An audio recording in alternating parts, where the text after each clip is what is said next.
রহমান রহিম আল্লাহ তাআলার নামে।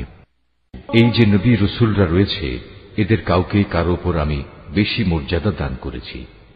এদের মধ্যে এমনও কেউ ছিল যাদের সাথে আল্লাহ তাআলা কথা বলেছেন এবং এর মাধ্যমে কারো মর্যাদা তিনি বাড়িয়ে দিয়েছেন। আমি মরিয়মের ছেলে ঈসাকে কতিপয় উজ্জ্বল নিদর্শন দিয়েছিলাম। অতঃপর পবিত্র রূহের মাধ্যমে তাকে আমি সাহায্য করেছি। আল্লাহ তাআলা চাইলে তাদের আগমনের পর যাদের কাছে এসব উজ্জ্বল নিদর্শন এসেছে তারা কখনো মারামারিতে লিপ্ত হতো না। কিন্তু রাসূলদের পর তারা দলে উপদলে বিভক্ত হয়ে গেল। অতঃপর তাদের মধ্যে কিছু লোক ঈমান আনল, আবার তাদের কিছু লোক আল্লাহ তাআলা ও তাঁর নবীকে অস্বীকার করল। অথচ আল্লাহ পাক চাইলে এরা কেউই যুদ্ধ বিগ্রহে লিপ্ত হতো না। কিন্তু আল্লাহ তাআলা যা চান তাই করেন। হে ঈমানদাররা, তোমরা যারা ঈমান এনেছ, আমার দেয়া ধন সম্পদ থেকে আমার পথে ব্যয় করো সেদিনটি আসার আগে, যেদিন কোনো বেচাকেনা চলবে না, কোন রকম বন্ধুত্ব ভালোবাসাও কাজে আসবে না, না সেদিন কারো কাছ থেকে কোনো সুপারিশ গ্রহণ করা হবে। মূলত এদিনের অস্বীকারীরাই হচ্ছে জালেম। মহান আল্লাহ তাআলা, তিনি ছাড়া দ্বিতীয় কোনো ইলাহ নেই। তিনি চিরঞ্জীব, তিনি অনাদি সত্তা। ঘুম তো দূরের কথা, সামান্য তন্দ্রাও তাকে আচ্ছন্ন করে না। আসমান সমূহ ও জমিনে যা কিছু আছে তার সবকিছুরই একচ্ছত্র মালিকানা তাঁর। কে এমন আছে যে তার দরবারে বিনা অনুমতিতে সুপারিশ করবে? তাদের বর্তমান ভবিষ্যতের সবকিছুই তিনি জানেন। তার জানা বিষয়সমূহের কোনো কিছুই কারো জ্ঞানের সীমা পরিসীমার আয়ত্তাধীন হতে পারে না। তবে কিছু জ্ঞান যদি তিনি কাউকে দান করে থাকেন তবে তা ভিন্ন কথা।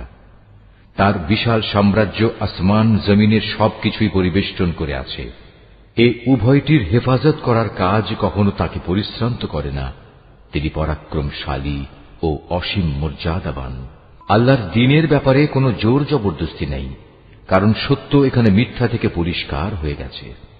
তোমাদের মধ্যে যদি কোনো ব্যক্তি বাতিল মতাদর্শকে অস্বীকার করে আল্লাহর দেয়া জীবনাদর্শের উপর ঈমান আনে, সে যেন এর মাধ্যমে এমন এক শক্তিশালী রশি ধরল যা কোনোদিনই ছিঁড়ে যাবার নয়। আল্লাহ তাআলা সবকিছুই শোনেন এবং সবকিছুই জানেন। যারা আল্লাহর উপর ঈমান আনে, আল্লাহ তাআলাই হচ্ছেন তাদের সাহায্যকারী বন্ধু। তিনি জাহেলিয়াতের অন্ধকার থেকে তাদের ঈমানের আলোতে বের করে নিয়ে আসেন। অপরদিকে যারা আল্লাহকে অস্বীকার করে, বাতিল শক্তিসমূহই হয়ে থাকে তাদের সাহায্যকারী। তা তাদের দ্বীনের আলোক থেকে কুফরির অন্ধকারের দিকে নিয়ে যায়। এরাই হচ্ছে প্রকৃতপক্ষে জাহান্নামের অধিবাসী। সেখানে তারা চিরদিন থাকবে। তুমি কি সে ব্যক্তির অবস্থা দেখোনি যে ব্যক্তিকে আল্লাহ তাআলা দুনিয়ার রাষ্ট্র ক্ষমতা দেওয়ার পর সেই ইব্রাহিমের সাথে স্বয়ং মালিকের ব্যাপারে বিতর্কে লিপ্ত হল? বিতর্কের এক পর্যায়ে ইব্রাহিম বলল, আমার মালিক তিনি, যিনি সৃষ্টিকুলকে জীবন দান করেন, মৃত্যু দান করেন। সে বলল, জীবন মৃত্যু তো আমিও দিয়ে থাকি। ইব্রাহিম বলল, আমার আল্লাহ তাআলা পূর্ব দিক থেকে প্রতিদিন সূর্যের উদয় ঘটান। একবার তুমি তা পশ্চিম দিক থেকে বের করে দেখাও তো। এতে সত্য অস্বীকারী ব্যক্তিটি হতভম্ব হয়ে গেল। আসলে আল্লাহ তাআলা জালেম জাতিকে কখনো পথের দিশা দেন না। অথবা ঘটনাটি কি সেই ব্যক্তির মতো যে একটি বস্তির পাশ দিয়ে যাবার সময় যখন দেখল তা বিধ্বস্ত হয়ে আপন অস্তিত্বের উপর মুখ থুবড়ে পড়ে আছে, তখন সে ব্যক্তি বলল, এ মৃত জনপদকে কিভাবে আল্লাহ তাআলা আবার পুনরুজ্জীবন দান করবেন? এক পর্যায়ে আল্লাহ তাআলা সত্যি সত্যি তাকে মৃত্যু দান করলেন এবং এভাবেই তাকে 100 বছর ধরে মৃত ফেলে রাখলেন। অতঃপর তাকে পুনরায় জীবিত করলেন।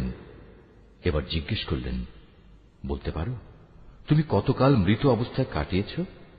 সে বলল, আমি একদিন কিংবা একদিনের কিছু অংশ মৃত অবস্থায় কাটিয়েছি।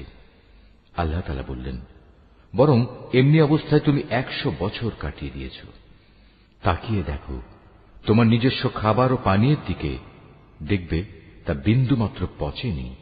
তোমার গাধাটির দিকেও দেখো, তাও একই অবস্থায় আছে। আমি এসব এজন্যই দেখালাম যেন আমি তোমাকে মানুষদের জন্য পরকালীন জীবনের একটি জীবন্ত প্রমাণ হিসেবে উপস্থাপন করতে পারি। এই মৃত জীবের হাড় পাঁজরগুলোর দিকে তাকিয়ে দেখো, তুমি নিজেই দেখতে পাবে আমি কিভাবে তা একটার সাথে আরেকটা জোড়া লাগিয়ে নতুন জীবন দিয়েছি। অতঃপর কিভাবে তাকে আমি গোশতের পোশাক পরিয়ে দিয়েছি। অতএব এভাবে আল্লাহর দেখানো এ বিষয়টি যখন তার কাছে পরিষ্কার হয়ে গেল, তখন সে বলে উঠল, আমি এটা জানি, অবশ্যই আল্লাহ তাআলা সব কিছুর উপর ক্ষমতাবান। আরো স্মরণ করো যখন ইব্রাহিম বলল, হে মালিক, মৃতকে তুমি কিভাবে পুনরায় জীবিত করো তা আমাকে একটু দেখিয়ে দাও। আল্লাহ তাআলা বললেন, কেন, না দেখে কি তুমি বিশ্বাস করো না? ইব্রাহিম বলল, হ্যাঁ প্রভু, আমি বিশ্বাস করি, কিন্তু এর দ্বারা আমার মন একটু সান্ত্বনা পাবে, এই যা। আল্লাহ তাআলা বললেন, তুমি বরং এক কাজ করো, 4টি পাখি ধরে আনো, অতঃপর আস্তে আস্তে এই পাখিগুলোকে তোমার কাছে পোষ মানিয়ে নাও, যাতে ওদের নাম তোমার কাছে পরিচিত হয়ে যায়। তারপর তাদের শরীর কেটে কয়েক টুকরায় ভাগ করো, তাদের কাটা এক একটি টুকরো এক একটি পাহাড়ের উপর রেখে এসো। অতঃপর ওদের সবার নাম ধরে তুমি ডাকো, দেখবে জীবন্ত পাখিতে পরিণত হয়ে ওরা তোমার কাছে দৌড়ে আসবে। তুমি জেনে রাখো, আল্লাহ তাআলা মহা শক্তিশালী, বিজ্ঞ, কুশলী। যারা নিজেদের ধন সম্পদ আল্লাহ তাআলার পথে খরচ করে, তাদের উদাহরণ হচ্ছে একটি বীজের মতো, যে বীজটি বপন করার পর তা থেকে একে একে 7টি শীষ বেরুল, আবার এর প্রতিটি শীষে রয়েছে 100 শস্য দানা। আসলে আল্লাহ তাআলা যাকে চান তাকে বহু গুণ বৃদ্ধি করে দেন। আল্লাহ তাআলা অনেক প্রশস্ত, অনেক বিজ্ঞ। যারা আল্লাহ তাআলার পথে নিজেদের ধন সম্পদ ব্যয় করে এবং ব্যয় করে তা প্রচার করে বেড়ায় না, খোঁটা দেয় না এবং কষ্টও দেয় না, এজন্য তাদের মালিকদের কাছে তাদের জন্য পুরস্কার সংরক্ষিত রয়েছে। শেষ বিচারের দিন এদের কোনো ভয় নেই, তাদের সেদিন দুশ্চিন্তাগ্রস্ত হতে হবে না। একটুখানি সুন্দর কথা বলা এবং উদারতা দেখিয়ে ক্ষমা করে দেয়া সেই দানের চাইতে অনেক ভালো। যে দানের পরিণামে কষ্টই আসে, আল্লাহ তাআলা কারোরই মুখাপেক্ষী নন, তিনি পরম ধৈর্যশীল বটে। হে ঈমানদার বান্দারা, তোমরা উপকারের খোঁটা দিয়ে এবং অনুগৃহীত ব্যক্তিকে কষ্ট দিয়ে তোমাদের দান সদকা বরবাদ করে দিও না, ঠিক সেই হতভাগ্য ব্যক্তির মতো যে শুধু লোক দেখানোর উদ্দেশ্যে দান করে, সে আল্লাহ তাআলা ও পরকালের উপর বিশ্বাস করে না। তার দানের উদাহরণ হচ্ছে যেন একটি মসৃণ শিলাখণ্ডের উপর কিছু মাটির আবরণ পড়ল, সেখানে মুষলধারে বৃষ্টিপাত হল, অতঃপর তা পাথরটিকে শক্ত করিয়ে রেখে গেল। দান খয়রাত করে তারা যা কিছু অর্জন করল, তা দিয়ে তারা কিছুই করতে পারল না। আর যারা আল্লাহকে বিশ্বাস করে না, আল্লাহ তাআলা তাদের কখনো সঠিক পথ দেখান না। অপরদিকে যারা আল্লাহ তাআলার সন্তুষ্টির জন্য এবং নিজেদের মানসিক অবস্থা আল্লাহর পথে সুদৃঢ় রাখার জন্য নিজেদের ধন সম্পদ ব্যয় করে, তাদের উদাহরণ হচ্ছে যেন তা কোনো উঁচু পাহাড়ের উপত্যকায় একটি সুসজ্জিত ফসলের বাগান। যদি সেখানে প্রবল বৃষ্টিপাত হয়, তাহলে ফসলের পরিমাণ দ্বিগুণ হয়, আর প্রবল বৃষ্টিপাত না হলেও বৃষ্টির শিশির বিন্দুগুলোই ফসলের জন্য যথেষ্ট হয়। আল্লাহ তাআলা ভালো করে পর্যবেক্ষণ করেন তোমরা কে কি কাজ করো। তোমাদের কেউ কি চাইবে যে তার কাছে ফলে ফুলে সুশোভিত একটি বাগান থাকুক, যাতে খেজুর ও আঙুর সহ বিভিন্ন ধরনের ফলমূল থাকবে, তার তলদেশ দিয়ে আবার প্রবহমান থাকবে কতিপয় ঝর্ণাধারা, আর এর ফল ভোগ করার আগেই বাগানের মালিক বয়সের ভারে নুয়ে পড়বে এবং তার কিছু দুর্বল সন্তান থাকবে। এই অবস্থায় হঠাৎ করে এক আগুনে বাতাস এসে তার সব স্বপ্ন জ্বালিয়ে দিয়ে যাবে। এভাবেই আল্লাহ তাআলা তার নিদর্শনগুলো তোমাদের কাছে সুস্পষ্টভাবে বর্ণনা করেন, যাতে তোমরা আল্লাহ তাআলার এসব কথার উপর চিন্তা গবেষণা করতে পারো। হে ঈমানদার লোকেরা, তোমরা নিজেরা যা অর্জন করেছ সে পবিত্র সম্পদ এবং যা আমি জমিনের ভেতর থেকে তোমাদের জন্য বের করে এনেছি, তার থেকে একটি উৎকৃষ্ট অংশ আল্লাহর পথে ব্যয় করো। আল্লাহর জন্য এমন নিকৃষ্টতম জিনিসগুলো বেছে রেখে তার থেকে ব্যয় করো না, যা অন্যরা তোমাদের দিলে তোমরা তা গ্রহণ করবে না। অবশ্য যা কিছু তোমরা অনিচ্ছাকৃতভাবে গ্রহণ করো তা আলাদা। তোমরা জেনে রেখো, আল্লাহ তাআলা তোমাদের দানের মুখাপেক্ষী নন। সব প্রশংসার মালিক তো তিনিই। শয়তান সব সময় তোমাদের অভাব অনটনের ভয় দেখাবে এবং সে নানাবিধ অশ্লীল কর্মকাণ্ডের আদেশ দেবে। আর আল্লাহ তাআলা তোমাদের তাঁর কাছ থেকে অসীম বরকত ও ক্ষমার প্রতিশ্রুতি দিচ্ছেন এবং সেদিকেই তিনি তোমাদের ডাকছেন। আল্লাহ তাআলা প্রাচুর্যময় ও সম্যক অবগত। আল্লাহ তাআলা যাকে চান তাকে একান্তভাবে তাঁর পক্ষ থেকে বিশেষ জ্ঞান দান করেন। আর যে ব্যক্তিকে আল্লাহ তাআলার সেই বিশেষ জ্ঞান দেওয়া হল, সে যেন মনে করে তাকে প্রচুর কল্যাণ দান করা হয়েছে। আর প্রজ্ঞা সম্পন্ন ব্যক্তি ছাড়া আল্লাহর এসব কথা থেকে অন্য কেউ কোনো শিক্ষায় গ্রহণ করতে পারে না। তোমরা যা কিছু খরচ করো আর যা কিছু খরচ করার জন্য মানত করো, আল্লাহ তাআলা অবশ্যই তা ভালো করেই জানেন। জালেমদের আসলেই কোনো সাহায্যকারী নেই।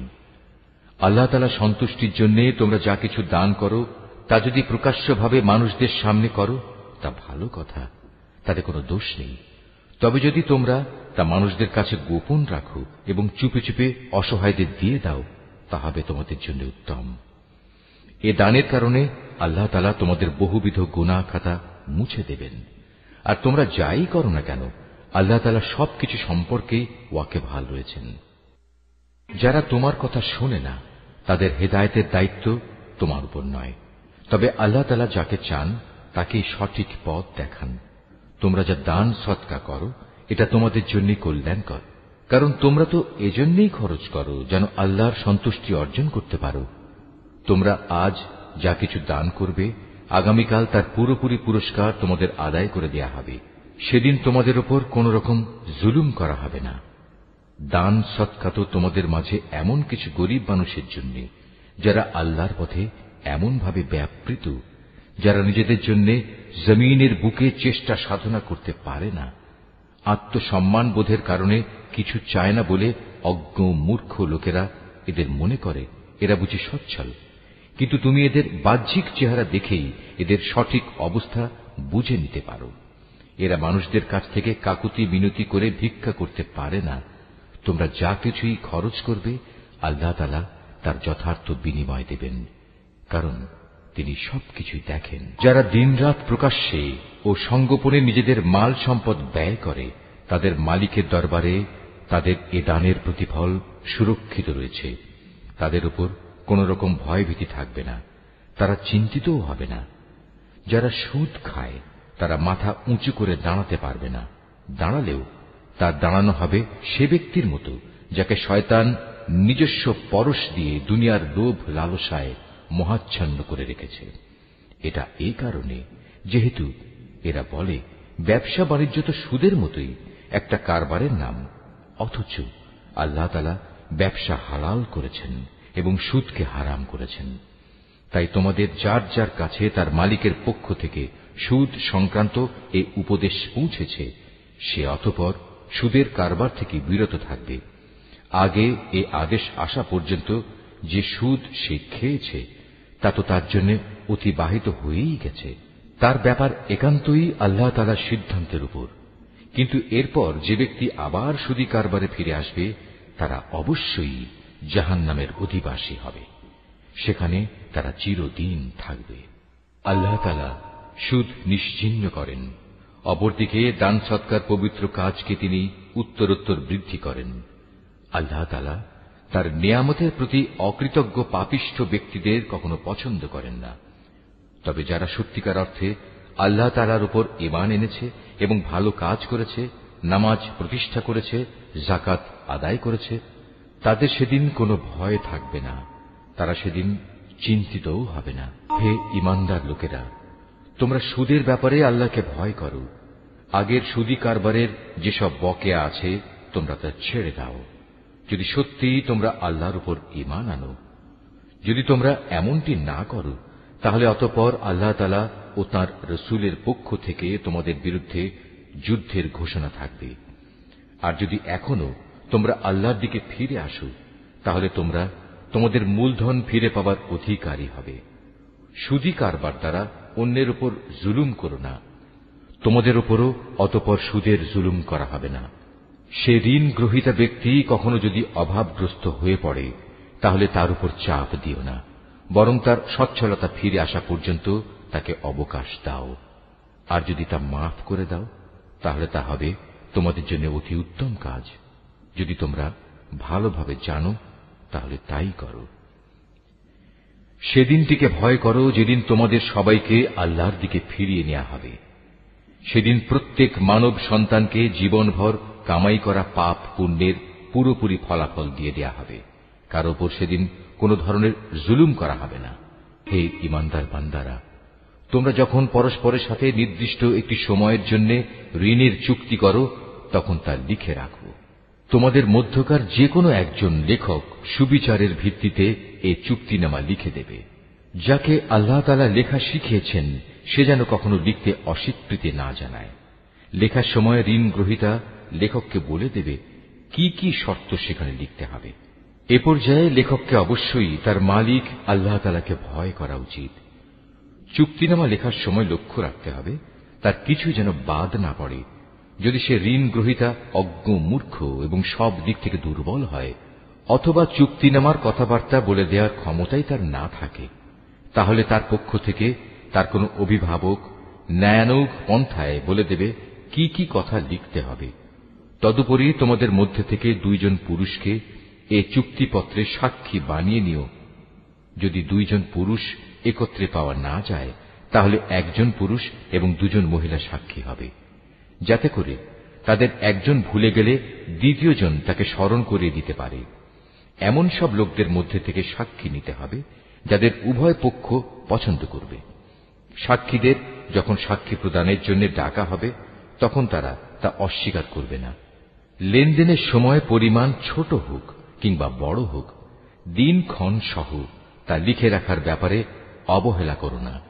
এটা আল্লাহর কাছে ন্যায্যতর ও সাক্ষ্য দানের ক্ষেত্রে অধিক মজবুত ভিত্তির উপর প্রতিষ্ঠিত, এবং পরবর্তীকালে যাতে তোমরা সন্দিগ্ধ না হও তার সমাধানের জন্যও এটা নিকটতর পন্থা।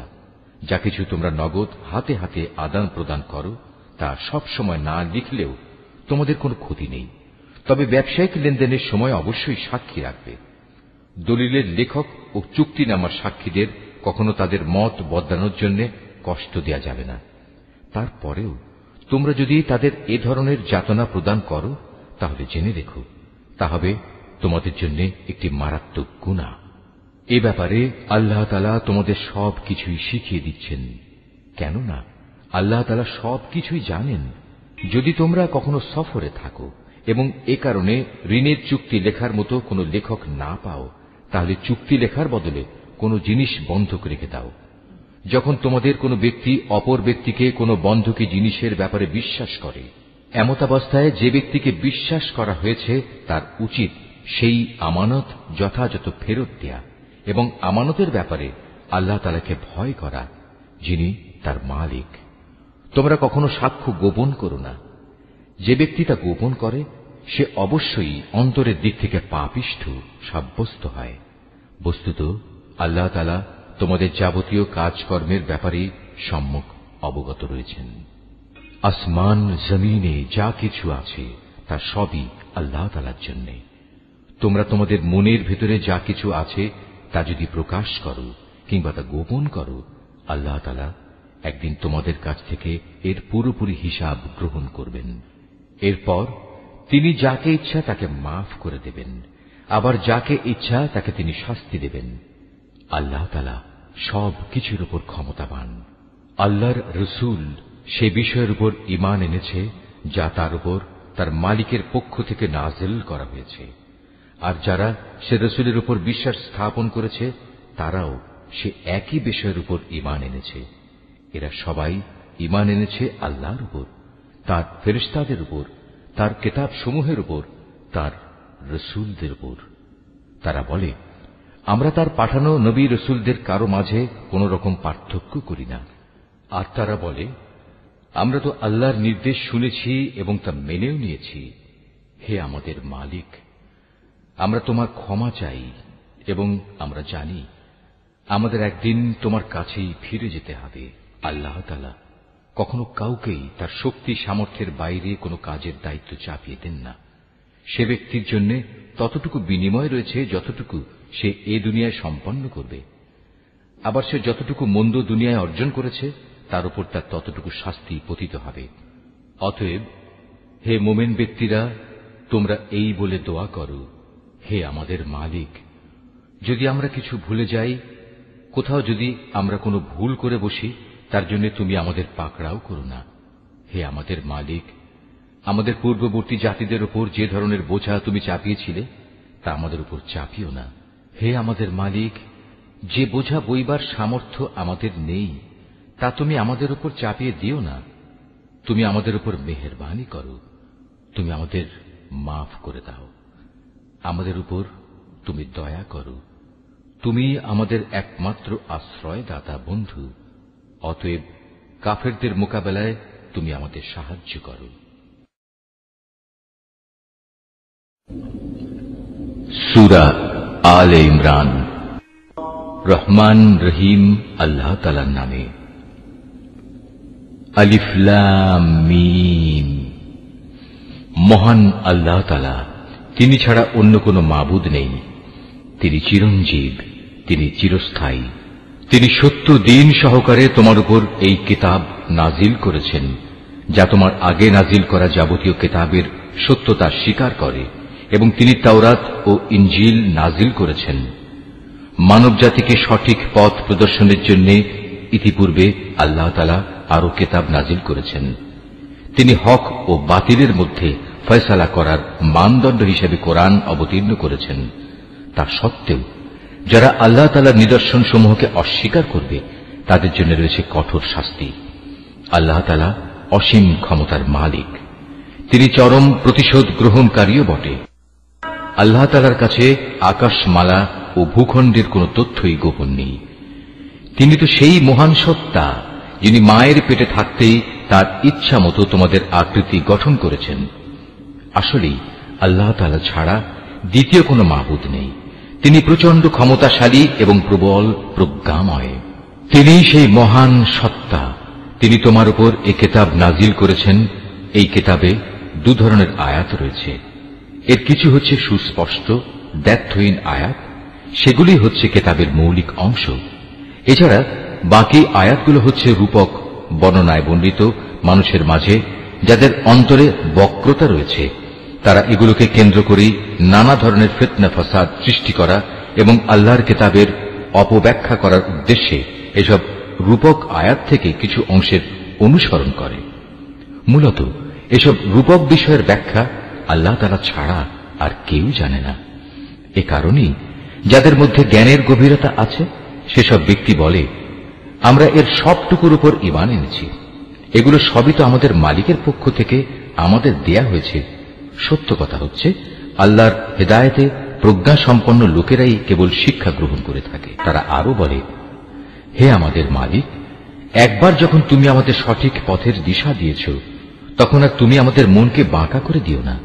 একান্ত তোমার কাছ থেকে আমাদের প্রতি দয়া করো, কেননা যাবতীয় দয়ার মালিক তো তুমি। হে আমাদের মালিক, তুমি অবশ্যই সমগ্র মানব জাতিকে তোমার সামনে হিসাব নিকাশের জন্য একদিন একত্রিত করবে। এতে কোন রকম সন্দেহ নাই। নিঃসন্দেহে আল্লাহ তাআলা কখনোই ওয়াদা ভঙ্গ করেন না। যারা আল্লাহ তাআলা ও তাঁর বিধান অস্বীকার করেছে তাদের ধন সম্পদ ও সন্তান সন্ততি আল্লাহর আযাব থেকে তাদের বাঁচানোর ব্যাপারে কোনই উপকারে আসবে না। পরিণামে তারাই হবে জাহান্নামের ইন্ধন। তাদের পরিণতি হবে ফিরআউন ও তাদের পূর্ববর্তী নাফরমান জাতিসমূহের মতো। তারা আমার আয়াতসমূহ মিথ্যা প্রতিপন্ন করেছিল। অতএব তাদের অপরাধের কারণে আল্লাহ তাআলা তাদের শক্ত করে পাকড়াও করলেন। বস্তুত শাস্তি প্রয়োগে আল্লাহ তাআলা অত্যন্ত কঠোর। হে নবী, যারা আল্লাহকে অস্বীকার করে সেসব বিদ্রোহী কাফেরদের তুমি বলে দাও, অচিরেই তোমরা এ দুনিয়ায় লাঞ্ছিত পরাজিত হবে এবং পরকালে তোমাদের জাহান্নামের আগুনের কাছে জড়ো করা হবে। আর জাহান্নাম তা তো হচ্ছে অত্যন্ত নিকৃষ্ট অবস্থান। সে দল দুটোর মধ্যে তোমাদের জন্য শিক্ষণীয় কিছু নিদর্শন মজুদ ছিল, যারা বদরের সম্মুখ সমরে একে অপরের সামনাসামনি হয়েছিল। এদের মধ্যে এক বাহিনী লড়ছিল আল্লাহর দ্বীনের পথে, আর অপর বাহিনীটি ছিল অবিশ্বাসী কাফেরদের। এই সম্মুখ সমর তারা চর্মচক্ষু দিয়ে তাদের প্রতিপক্ষকে তাদের দ্বিগুণ দেখতে পাচ্ছিল। তারপরেও আল্লাহ তাআলা যাকে চান তাকে সাহায্য ও বিজয় দান করেন। এসব ঘটনার মাঝে সেসব লোকের জন্য অনেক কিছু শেখার আছে যারা অন্তর্দৃষ্টি সম্পন্ন। নারী জাতি, সন্তান সন্ততি, কাঁড়ি কাঁড়ি সোনারূপা, পছন্দসই ঘোড়া, গৃহপালিত জন্তু ও জমিনের ফসল সব সময়ই মানব সন্তানের জন্য লোভনীয় করে রাখা হয়েছে। এসব হচ্ছে পার্থিব জীবনের ভোগের সামগ্রী মাত্র। স্থায়ী জীবনের উৎকৃষ্ট আশ্রয় তো একমাত্র আল্লাহ তাআলার কাছে রয়েছে। হে নবী, তুমি তাদের বলো, আমি কি তোমাদের এর চাইতে উৎকৃষ্ট কোন বস্তুর কথা বলবো? হ্যাঁ, সে উৎকৃষ্ট বস্তু হচ্ছে তাদের জন্য যারা আল্লাহকে ভয় করে। এমন সব লোকদের জন্য তাদের মালিকের কাছে রয়েছে মনোরম জান্নাত, যার পাদদেশ দিয়ে প্রবাহমান থাকবে অগণিত ঝর্ণাধারা, এবং তারা সেখানে অনাদিকাল থাকবে। আরো থাকবে তাদের পূত পবিত্র সঙ্গী ও সঙ্গিনীরা। সর্বোপরি থাকবে আল্লাহ তাআলার অনাবিল সন্তুষ্টি। আল্লাহ তাআলা নিজ বান্দাদের কার্যকলাপের উপর সর্বদা সতর্ক দৃষ্টি রাখেন। যারা বলে, হে আমাদের মালিক, আমরা অবশ্যই তোমার উপর ঈমান এনেছি, অতঃপর আমাদের যা গুনাহখাতা হয়ে যায় তা তুমি মাফ করে দাও, এবং শেষ বিচারের দিন তুমি আমাদের জাহান্নামের আগুন থেকে বাঁচিয়ে দিও। এরা হচ্ছে ধৈর্যশীল এবং সত্যাশ্রয়ী। এরাই অনুগত এবং দানশীল। সর্বোপরি এরা হচ্ছে শেষ রাতে কিংবা উষা লগ্নে ক্ষমা প্রার্থনাকারী। আল্লাহ তাআলা স্বয়ং সাক্ষ্য দিচ্ছেন, তিনি ছাড়া অন্য কোন মাবুদ নেই। ফেরেশতারা এবং জ্ঞানবান মানুষেরাও এই একই সাক্ষ্য দিচ্ছে। আল্লাহ তাআলাই একমাত্র ন্যায় ও ইনসাফ কার্যকর করেন। তিনি ছাড়া দ্বিতীয় কোন মাবুদ নাই। তিনি পরাক্রমশালী, তিনি প্রজ্ঞাময়। নিঃসন্দেহে মানুষের জীবন বিধান হিসেবে আল্লাহ তাআলার কাছে ইসলামই একমাত্র গ্রহণযোগ্য ব্যবস্থা। যাদের আল্লাহর পক্ষ থেকে কিতাব দেওয়া হয়েছিল, তারা এই জীবন বিধান থেকে বিচ্যুত হয়ে নিজেরা একে অপরের প্রতি বিদ্বেষ ও হিংসার বশবর্তী হয়ে বিভিন্ন দলে উপদলে বিভক্ত হয়ে মতানৈক্যে লিপ্ত হয়ে পড়েছিল। তাও আবার তাদের কাছে আল্লাহর পক্ষ থেকে সঠিক জ্ঞান আসার পর যে ব্যক্তি আল্লাহর বিধান অস্বীকার করবে তার জানা উচিত অবশ্যই আল্লাহ তাআলা দ্রুত হিসাব গ্রহণকারী। যদি এসব মানুষ তোমার সাথে এ ব্যাপারে কোনরূপ বিতর্কে লিপ্ত হয়, তাহলে তুমি তাদের বলে দাও, আমি এবং আমার অনুসারীরা সবাই আল্লাহর কাছে আত্মসমর্পণ করে নিয়েছি। অতঃপর যাদের আল্লাহর পক্ষ থেকে কিতাব দেওয়া হয়েছে এবং যারা কোনো কিতাব না পেয়ে মূর্খ থেকে গেছে, তাদের সবাইকে জিজ্ঞাসা করো, তোমরা কি সবাই আল্লাহর কাছে আত্মসমর্পণ করেছ? হ্যাঁ, তারা যদি জীবনের সর্বক্ষেত্রে আল্লাহর আনুগত্য মেনে নেয়, তাহলে তারা তো সঠিক পথ পেয়েই গেল। কিন্তু তারা যদি ঈমান থেকে মুখ ফিরিয়ে নেয়, তাহলে মনে রেখো, তোমার দায়িত্ব হচ্ছে কেবল আমার কথা পৌঁছে দেয়া। আল্লাহ তাআলা বান্দাদের কর্মকাণ্ড পর্যবেক্ষণ করছেন। নিঃসন্দেহে যারা আল্লাহর নাজিল করা নিদর্শন সমূহ অস্বীকার করে, যারা অন্যায়ভাবে নবীদের হত্যা করে এবং মানব জাতিকে যারা ন্যায় ও ইনসাফ মেনে চলার আদেশ দেয় তাদের হত্যা করে, এদের তুমি এক কঠোর শাস্তির সুসংবাদ দাও। এদের অবস্থা হচ্ছে দুনিয়া আখিরাত উভয় স্থানেই এদের কর্ম ব্যর্থ নিষ্ফল হয়ে গেছে, আর এ কারণেই এদের কোথাও কোনো সাহায্যকারী থাকবে না। হে নবী, তুমি তাদের সম্পর্কে চিন্তা করে দেখেছ কি, যাদের আমার কিতাবের কিছু অংশ দেয়া হয়েছিল, অতঃপর তাদের যখন আল্লাহর কিতাবের সে অংশের দিকে ডাকা হল যা তাদের মধ্যকার অমীমাংসিত বিষয়সমূহের মীমাংসা করে দেবে, তখন তাদের একদল লোক এ হেদায়েত থেকে মুখ ফিরিয়ে নিল। মূলত এরাই হচ্ছে সেসব লোক যারা আল্লাহর ফয়সালা থেকে পরান্মুখ থাকে। এটা এ কারণে যে এ নির্বোধ লোকেরা বলে, দোজখের আগুন আমাদের শরীর কখনো স্পর্শ করবে না, আর যদি একান্ত করেও তা হবে হাতে গোনা কয়েকটি দিনের ব্যাপার মাত্র। মূলত তাদের নিজেদের ধর্ম বিশ্বাসের মাঝে নিজেদের মন গড়া ধারণাই তাদের প্রতারিত করে রেখেছে। অতঃপর সেদিন অবস্থান কেমন হবে, যেদিন আমি সমগ্র মানব সন্তানকে একত্রিত করব, যেদিন সম্পর্কে কোনো দ্বিধা সন্দেহের অবকাশ নেই। সেদিন প্রত্যেক মানব সন্তানকেই তার নিজস্ব অর্জিত বিনিময় পুরোপুরি দিয়ে দেয়া হবে এবং সেদিন কারো উপর বিন্দুমাত্র জুলুম করা হবে না। হে নবী, তুমি বলো, হে রাজাধিরাজ মহান আল্লাহ, তুমি যাকে ইচ্ছা তাকে সাম্রাজ্য দান করো, আবার যার কাছ থেকে চাও তা কেড়েও নিয়ে যাও। যাকে ইচ্ছা তুমি সম্মানিত করো, যাকে ইচ্ছা তুমি অপমানিত করো। সব রকমের কল্যাণ তো তোমার হাতেই নিবদ্ধ। নিশ্চয়ই তুমি সবকিছুর উপর একক ক্ষমতাবান। তুমি রাতকে দিনের মাঝে শামিল করো, আবার দিনকে রাতের ভেতর শামিল করো। প্রাণহীন বস্তু থেকে তুমি যেমন প্রাণের আবির্ভাব ঘটাও, আবার প্রাণহীন অসাড় বস্তু বের করে আনো প্রাণ সর্বস্ব জীব থেকে, এবং যাকে ইচ্ছা তুমি বিনা হিসেবে রিজিক দান করো। ইমানদার ব্যক্তিরা কখনো ইমানদারদের বদলে অবিশ্বাসী কাফেরদের নিজেদের বন্ধু বানাবে না। যদি তোমাদের কেউ তা করে তবে আল্লাহর সাথে তার কোনো সম্পর্কই থাকবে না। হ্যাঁ, তাদের কাছ থেকে কোনো আশঙ্কা থাকলে তোমরা নিজেদের বাঁচাতে গেলে ভিন্ন কথা। আল্লাহ তাআলা তো বরং তার নিজের ব্যাপারেই তোমাদের ভয় দেখাচ্ছেন বেশি, কারণ তোমাদের আল্লাহর কাছেই ফিরে যেতে হবে। হে নবী, তুমি বলো, তোমরা তোমাদের মনের ভেতর কিছু গোপন করে রাখো কিংবা তা সবার সামনে প্রকাশ করে দাও, তা আল্লাহ তাআলা ভালোভাবে অবগত হন। আসমান, জমিন ও এর আভ্যন্তরীণ সবকিছু তিনি জানেন। সর্বোপরি আল্লাহ তাআলা সৃষ্টি লোকের সবকিছুর উপর ক্ষমতাবান। তিনি সকল শক্তির আধার। যেদিন প্রত্যেকেই তার ভালো কাজ সামনে হাজির দেখতে পাবে, যে ব্যক্তির কৃতকর্ম খারাপ থাকবে সে সেদিন কামনা করতে থাকবে যে তার মধ্যে এবং বিচারের এই দিনটির মাঝে যদি দুস্তর একটা তফাৎ থাকত।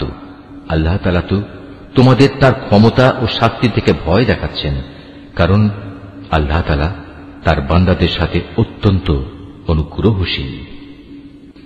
হে নবী, তুমি বলো, তোমরা যদি আল্লাহ তাআলাকে ভালোবাসো তাহলে আমার কথা মেনে চলো, তাহলে আল্লাহ তাআলাও তোমাদের ভালোবাসবেন এবং তিনি তোমাদের গুনাহ খাতা মাফ করে দেবেন। আল্লাহ তাআলা অত্যন্ত ক্ষমাশীল ও দয়াবান। তুমি আরো বলো, তোমরা আল্লাহ তাআলা ও তার রাসূলের কথা মেনে চলো। এই আহ্বান সত্ত্বেও তারা যদি এ থেকে মুখ ফিরিয়ে নেয়, তুমি জেনে রেখো আল্লাহ তাআলা কখনো কাফেরদের পছন্দ করেন না। অবশ্যই আল্লাহ তাআলা আদম, নূহ এবং ইব্রাহিমের বংশধর ও ইমরানের বংশধরদের সৃষ্টিকুলের উপর নেতৃত্ব করার জন্য বাছাই করে নিয়েছেন। নেতৃত্বে সমাসীন এদের সন্তানরা বংশানুক্রমে পরস্পর পরস্পরের বংশধর। আল্লাহ তাআলা সবার কথাবার্তা শুনতে পান এবং সব কথা তিনি জানেন। স্মরণ করো, যখন ইমরানের স্ত্রী বলল, হে আমার মালিক, আমার গর্ভে যে সন্তান আছে তাকে আমি স্বাধীনভাবে তোমার দ্বীনের কাজ করার জন্য উৎসর্গ করলাম। তুমি আমার পক্ষ থেকে এই সন্তানটিকে কবুল করে নাও। অবশ্যই তুমি সব কথা শোনো এবং সব বিষয়ে জানো। অতঃপর একসময় যখন ইমরানের স্ত্রী সেই সন্তান জন্ম দিল, তখন সে বলল, হে আমার মালিক, এ কি? আমি তো দেখছি একটি মেয়ে সন্তান জন্ম দিয়েছি। একটা মেয়েকে কিভাবে আমি তোমার পথে উৎসর্গ করব? আল্লাহ তাআলা তো ভালোভাবেই জানতেন ইমরানের স্ত্রী কোন ধরনের শিশু জন্ম দিয়েছে। আসলে আল্লাহ তাআলার কোন কোন কাজের জন্য ছেলে কিন্তু কখনো মেয়ের মতো হবে না। ইমরানের স্ত্রী বলল, আমি এই শিশুর নাম রাখলাম মারিয়াম, এবং আমি এই শিশু ও তার অনাগত সন্তানকে অভিশপ্ত শয়তানের অনিষ্ট থেকে রক্ষার জন্য তোমার কাছে আশ্রয় চাই। আল্লাহ তাআলা ইমরানের স্ত্রীর দোয়া কবুল করলেন এবং এ মেয়েটিকে অত্যন্ত আগ্রহ ভরেই গ্রহণ করে নিলেন এবং ধীরে ধীরে এই মেয়েটিকে তিনি ভালোভাবে গড়ে তুললেন। আর সেজন্যই আল্লাহ তাআলা তাকে জাকারিয়ার তত্ত্বাবধানে রেখে দিলেন। বড় হবার পর যখনই জাকারিয়া তার কাছে তার নিজস্ব ইবাদতের কক্ষে যেত, তখনই দেখতে পেত সেখানে কিছু খাবার মজুদ রয়েছে। খাবার দেখে জাকারিয়া জিজ্ঞেস করত, হে মারিয়াম, এসব খাবার তোমার কাছে কোত্থেকে আসে? মারিয়াম জবাব দিত, এসব আসে আমার মালিক আল্লাহর কাছ থেকে। আর অবশ্যই আল্লাহ তাআলা যাকে চান তাকে বিনা হিসেবে রিজিক দান করেন। সেখানে দাঁড়িয়েই জাকারিয়া তার মালিকের কাছে দোয়া করল, হে আমার মালিক, তুমি তোমার কাছ থেকে আমাকে তোমার অনুগ্রহের প্রতীক হিসেবে একটি নেক সন্তান দান করো। নিশ্চয়ই তুমি মানুষের ডাক শোনো। ফেরেশতারা তাকে ডাক দিল এমন এক সময়ে যখন সে ইবাদতের কক্ষে নামাজ আদায় করছিল, ফেরেশতারা বলল, হে জাকারিয়া, আল্লাহ তাআলা তোমার ডাক শুনেছেন। অবশ্যই আল্লাহ তাআলা তোমাকে ইয়াহিয়ার জন্ম সম্পর্কে সুসংবাদ দিচ্ছেন। তোমার সে সন্তান আল্লাহর পক্ষ থেকে তার বাণীর সত্যায়ন করবে। সে হবে সমাজের নেতা, সে হবে সচ্চরিত্রবান, সে হবে নবী, সর্বোপরি সে হবে সৎ কর্মশীল ব্যক্তিদের একজন। এ কথা শুনে জাকারিয়া বলল, হে আমার মালিক, আমার ঘরে ছেলে হবে কিভাবে? একে তো আমি নিজে বার্ধক্যে উপনীত হয়ে গেছি, তদুপরি আমার স্ত্রীও বন্ধা, সন্তান ধারণে সম্পূর্ণ অক্ষম। আল্লাহ তাআলা বললেন, হ্যাঁ, এভাবেই হয়। আল্লাহ তাআলা যা চান তাই তিনি করেন। জাকারিয়া নিবেদন করল, হে মালিক, তুমি আমার জন্য এর কিছু পূর্ব লক্ষণ ঠিক করে দাও। আল্লাহ তাআলা বললেন, হ্যাঁ, তোমার সে লক্ষণ হবে এই যে তুমি 3 দিন 3 রাত পর্যন্ত মানুষের সাথে ইশারা ইঙ্গিত ছাড়া কথাবার্তা বলবে না। এই অবস্থায় তুমি তোমার মালিককে বেশি বেশি স্মরণ করবে এবং সকাল সন্ধ্যায় তার পবিত্র নামসমূহের তসবিহ পাঠ করতে থাকবে। রুকু 5। অতঃপর মরিয়ম বয়প্রাপ্ত হল। আল্লাহর ফেরেশতারা যখন বলল, হে মরিয়ম, আল্লাহ তাআলা নিঃসন্দেহে তোমাকে একটি বিশেষ কাজের জন্য বাছাই করেছেন এবং এজন্যে তোমাকে তিনি পবিত্র করেছেন এবং বিশ্বের নারীকুলের উপর তিনি তোমাকে সম্মানিত করেছেন। হে মরিয়ম, এর যোগ্য হওয়ার জন্য তুমি সর্বদা তোমার মালিকের অনুগত হও, তার কাছে আনুগত্যের মাথা নত করো। রুকুকারীদের সাথে তুমিও আল্লাহর সামনে রুকু করো। হে নবী, এ সবই ছিল তোমার জন্য অদৃশ্য লোকের সংবাদ। আমি এগুলো তোমাকে ওহীর মাধ্যমে জানিয়েছি, নতুবা তুমি তো সেখানে তাদের পাশে হাজির ছিলে না, বিশেষ করে যখন ইবাদতখানার পুরোহিতরা মরিয়মের পৃষ্ঠপোষক কে হবে এটা নির্বাচনের জন্য ভাগ্যরেখায় কলম নিক্ষেপ করেছিল, আর তুমি তাদের ওখানে উপস্থিত ছিলে না যখন তারা বিতর্ক করছিল। অতঃপর ফেরেশতারা বলল, হে মরিয়ম, অবশ্যই আল্লাহ তাআলা তোমাকে একটি পুত্র সন্তানের জন্ম সংক্রান্ত নিজস্ব এক বাণীর সুসংবাদ দিচ্ছেন। তার নাম হবে মসীহ। সে পরিচিত হবে মরিয়মের পুত্র ঈসা হিসাবে। দুনিয়া আখিরাতের উভয় স্থানেই সে সম্মানিত হবে। সে হবে আল্লাহর সান্নিধ্যপ্রাপ্ত ব্যক্তিদের অন্যতম। সে তুলনায় থাকা অবস্থায় যেমন মানুষের সাথে কথা বলতে পারবে, পরিণত বয়সেও তেমনি ভাবে তাদের সাথে কথা বলবে। বস্তুত সে হবে নেককার মানুষদের একজন। মরিয়ম বলল, হে আমার মালিক, আমার গর্ভে সন্তান আসবে কোত্থেকে? আমাকে তো কখনো কোনো মানব সন্তান স্পর্শ পর্যন্ত করেনি। আল্লাহ তাআলা বললেন, এভাবেই আল্লাহ তাআলা যাকে চান তাকে চিরাচরিত নিয়ম ছাড়াই পয়দা করেন। তিনি যখন কোনো কাজ করার সিদ্ধান্ত নেন তখন শুধু তাকে বলেন, হয়ে যাও, অতঃপর সাথে সাথে তা সংঘটিত হয়ে যায়। ফেরেশতারা মরিয়মকে বলল, তোমার সন্তানকে আল্লাহ তাআলা তাঁর কিতাব ও প্রজ্ঞার বিষয়গুলো শেখাবেন, সাথে সাথে তিনি তাকে তাওরাত এবং ইনজিলও শিক্ষা দেবেন। আল্লাহ তাআলা তাকে বনী ইসরাইলদের কাছে রসুল করে পাঠালেন। অতঃপর সে আল্লাহর রসুল হয়ে তাদের কাছে এসে বলল, আমি নিঃসন্দেহে তোমাদের মালিকের কাছ থেকে নবুয়তের কিছু নিদর্শন নিয়ে এসেছি। সেই নিদর্শনগুলো হচ্ছে, আমি তোমাদের জন্য মাটি দ্বারা পাখির মতো করে একটি আকৃতি গঠন করব এবং পরে তাতে ফুঁ দেব। অতঃপর তোমরা দেখবে এই আকৃতিটি আল্লাহর ইচ্ছায় জীবন্ত পাখি হয়ে যাবে, আর জন্মান্ধ এবং কুষ্ঠ রোগীকেও সুস্থ করে দেব। আল্লাহর ইচ্ছায় এভাবে আমি মৃতকেও জীবিত করে দেব। আমি তোমাদের আরো বলে দেব, তোমরা নিজের ঘরে কি কি জিনিস খাও, আবার কি জিনিস না খেয়ে জমা করে রাখো।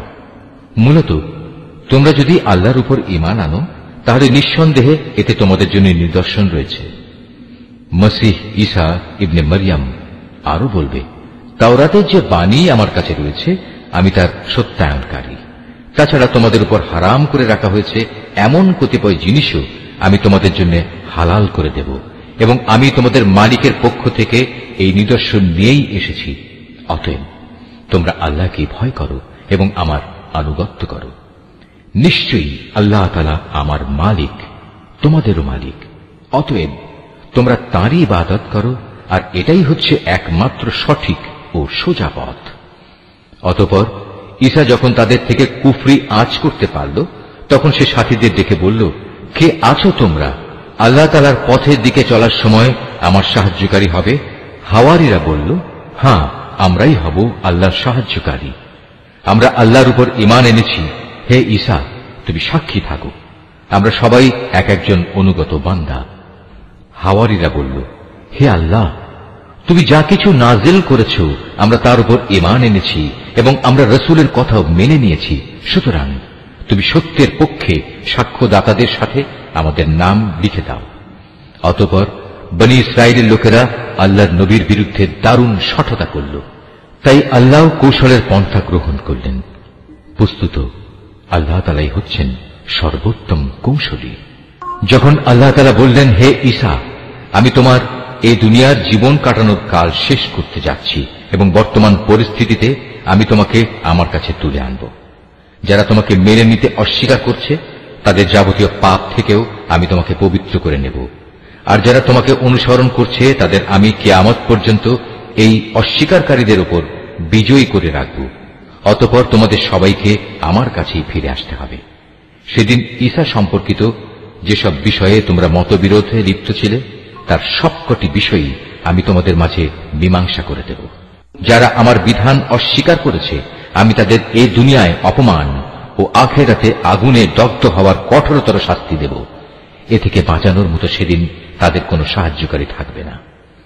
অপরদিকে যারা আল্লাহর উপর ঈমান এনেছে এবং ভালো কাজ করেছে, অতঃপর আল্লাহ তাদের সবাইকে তাদের পাওনা পুরোপুরি আদায় করে দেবেন। আল্লাহ তাআলা জালেমদের কখনো ভালোবাসেন না। এই কিতাব যা আমি তোমাকে পড়ে শোনাচ্ছি তা হচ্ছে আল্লাহর নিদর্শন ও জ্ঞানপূর্ণ উপদেশ বিশেষ।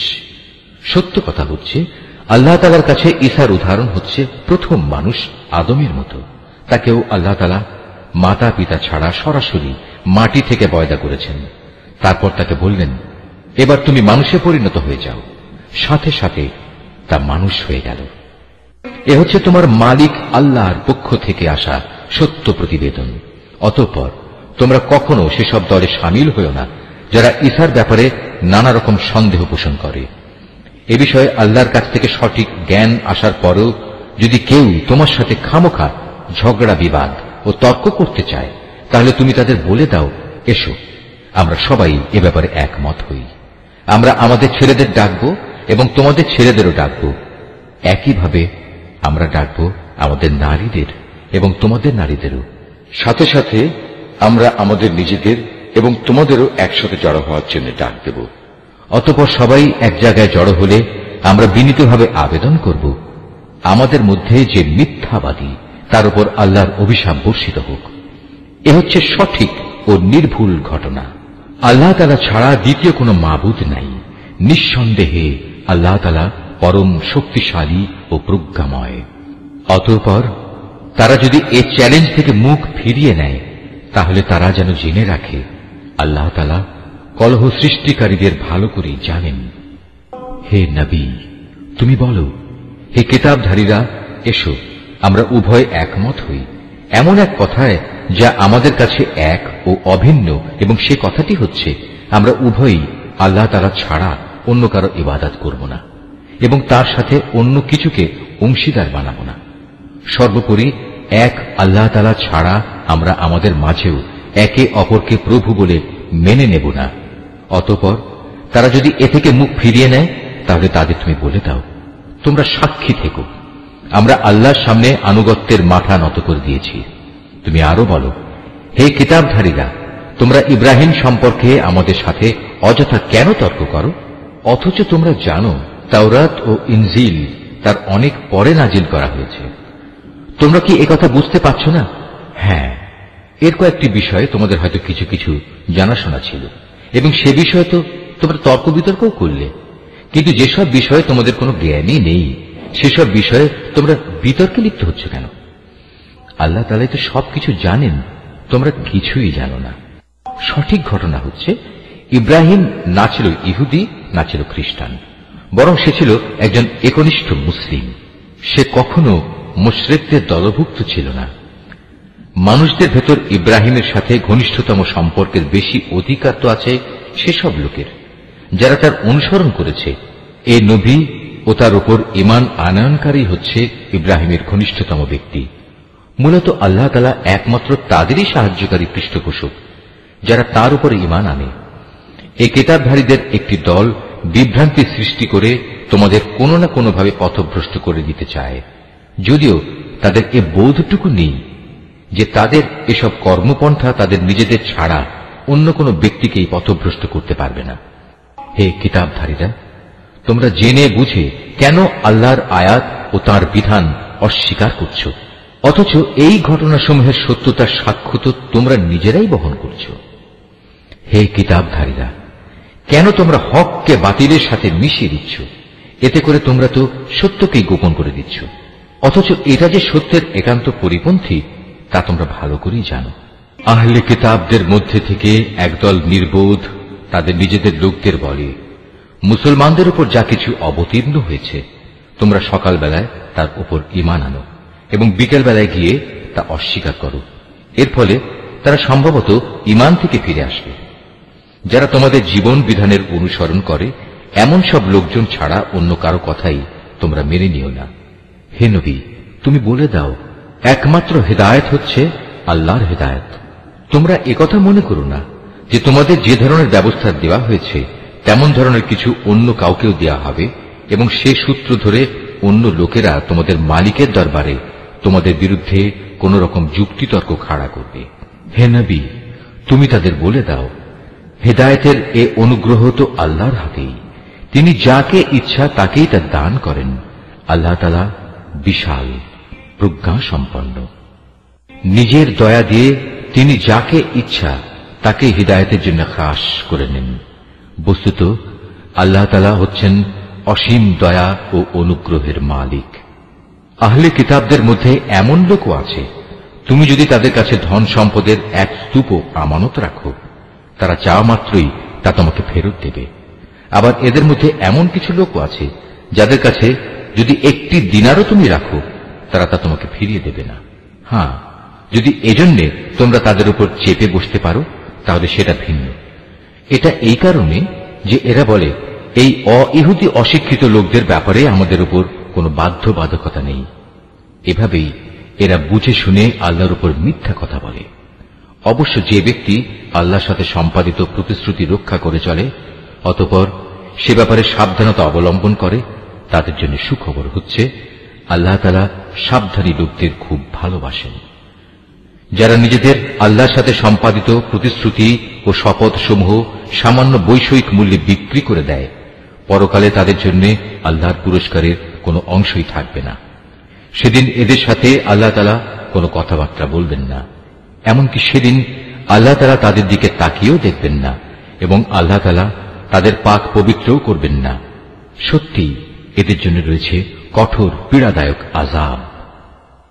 এদের মধ্যে এমন কিছু লোকও আছে যারা কিতাবের কোনো অংশ যখন পড়ে তখন নিজেদের জিহ্বাকে এমনভাবে এদিক সেদিক করে নেয় যাতে তোমরা মনে করতে পারো যে সে সত্যি বুঝি তা কিতাবের কোনো অংশ, কিন্তু তা কিতাবের কোনো অংশই নয়। তারা আরো বলে এটা আল্লাহর কাছ থেকেই এসেছে, কিন্তু আসলে তা আল্লাহর কাছ থেকে আসা কিছু নয়। এরা জেনে শুনে আল্লাহর উপর মিথ্যা কথা বলে চলেছে। কোন মানব সন্তানের পক্ষেই এটা সম্ভব নয় যে আল্লাহ তাআলা তাকে তার কিতাব, প্রজ্ঞা ও নবুয়ত দান করবেন। অতঃপর সে লোকদের ডেকে বলবে, তোমরা আল্লাহকে ছেড়ে এখন সবাই আমার বান্দা হয়ে যাও। বরং সে তো নবুয়ত প্রাপ্তির পর এ কথাই বলবে, তোমরা সবাই তোমাদের মালিকের বান্দা হয়ে যাও। এটা এই কারণে যে তোমরাই মানুষদের এই কিতাব শেখাচ্ছিলে এবং তোমরা নিজেরাও তাই অধ্যয়ন করছিলে। আল্লাহর ফেরেশতা ও তার নবীদের প্রতিপালক রূপে স্বীকার করে নিতে এ ব্যক্তি তোমাদের কখনো আদেশ দেবে না। একবার আল্লাহর অনুগত মুসলমান হবার পর সে কিভাবে তোমাদের পুনরায় কুফরির আদেশ দিতে পারে? আল্লাহ তাআলা যখন তার নবীদের কাছ থেকে প্রতিশ্রুতি নিয়েছিলেন তখন তিনি বলেছিলেন, এ হচ্ছে কিতাব ও তার ব্যবহারিক জ্ঞান কৌশল যা আমি তোমাদের দান করলাম। অতঃপর তোমাদের কাছে যখন আমার কোন রসূল আসবে যে তোমাদের কাছে রক্ষিত আগের কিতাবের সত্যায়ন করবে, তখন তোমরা অবশ্যই তার আনিত বিধানের উপর ঈমান আনবে এবং তাকে সাহায্য করবে। আল্লাহ তাআলা জিজ্ঞাসা করলেন, তোমরা কি এ কথার উপর আমারে অঙ্গীকার গ্রহণ করেছ? তারা বলল, হ্যাঁ, আমরা মেনে চলার অঙ্গীকার করছি। আল্লাহ তাআলা বললেন, তাহলে তোমরা সাক্ষী থেকো এবং আমিও তোমাদের সাথে এই অঙ্গীকারে সাক্ষী হয়ে রইলাম।